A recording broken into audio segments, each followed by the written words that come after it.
दर्श पिठोरी अमावास्येच्या पाडव्याला भल्या पहाटे पत्रोड येथील तेलंग खडीत रोगराई सर्दी खोकला घेऊन जायगी मारबत म्हणत मारबत काढण्याची प्रथा आजही कायम आहे। विदर्भाचे सांस्कृतिक वैभव आणि परंपराची जपवणूक गेली कित्येक वर्ष झाडीपट्टीतून स्थानिक भागात वसलेला तेली गोवारी कलाल समाज आजही पूर्वापार चालत आलेली परंपरा जोपासत आहे। विशेष करून तेलंग खडीतील एरंडेल तेली समाज पोळ्याच्या दिवशी तान्ह्या पोळ्याकरिता मातीचे बैल गाय वासरू चारा टाकण्याकरिता गव्हाण दीप सोबत मारबतची प्रतिमा तयार करतो। पळसाची डहाळी आणून खताच्या ढिगाऱ्यावर रोवल्या जाते। अमावास्येच्या दिवशी सर्व प्रतिमांचे पूजन करून नैवेद्य दाखवल्या जाते।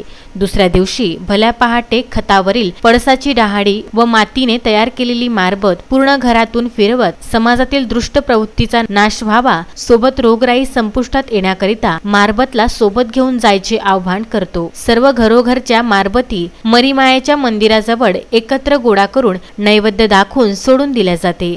त्या अगरबत्तीच्या डांगण्या लहान मोठ्यांना दिल्या जाण्याची प्रथा आजही सुरू आहे। आज चटका डागणी दिल्याने भविष्यात आजार होत नसल्याची भावना आहे। या शास्त्रीय आधार असल्याचे वयोवृद्ध मंडळी दुजोरा देतात। जसे पोळ्यापासून पाऊस पडण्याचे प्रमाण कमी होत असल्याने वातावरणातील दूषित जीवाणूचे प्रमाण कमी होतं, तसेच पळस वनस्पती औषधी गुणधर्म असल्याने ती वापरल्या जात असल्याची पुष्टी केली। मारबतमध्ये आजारांचा नायानाट करण्याची शक्ती असल्याचा समज असल्याने सर्दी खोकला त्रास पीडा डास साथीचे रोग पिकावरील अड्या घेऊन जायगे मारबत अशा आरोड्या ठोकत व सोबत ताटकोपर वाजवत गावाबाहेर मारबत सोडल्या जाते।